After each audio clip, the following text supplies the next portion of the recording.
এবার আসি বৃষ রাশি। বৃষ রাশির জাতক জাতিকাদের ক্ষেত্রে বলব, আপনি রূপোর কোনো জিনিস কিনতে পারেন। যেকোনো জিনিস রূপো দিয়ে আপনি কিছু বানিয়ে নিতে পারেন। এখন কবে কখন মানে কখন এটা কিনবেন সেই টাইমটা কিন্তু আমি বলে দেব। ১৮ তারিখ তো অবশ্যই কিনবেন।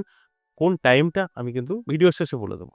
তাই এই যে রূপোর জিনিস কিন্তু আপনি কিনতে পারেন। আপনার যেকোনো কিছু হতে পারে, হাতের ব্রেসলেট হতে পারে, মালা হতে পারে আপনার, বা আপনি কোনো রূপোর ঠাকুরের জিনিস কিনতে পারেন, ঘট কিনতে পারেন, সিঁদুরের কৌটো কিনতে পারেন, কয়েন কিনতে পারেন, যেকোনো কিছু আপনি কিনতে পারেন। এবং আপনার বাড়িতে যদি কোনো মহিলা থাকে, তাদের জন্য কিন্তু একটা ওড়না কিনতে পারেন। সেটা আপনার মেয়ে হতে পারে, বোন হতে পারে, স্ত্রী হতে পারে।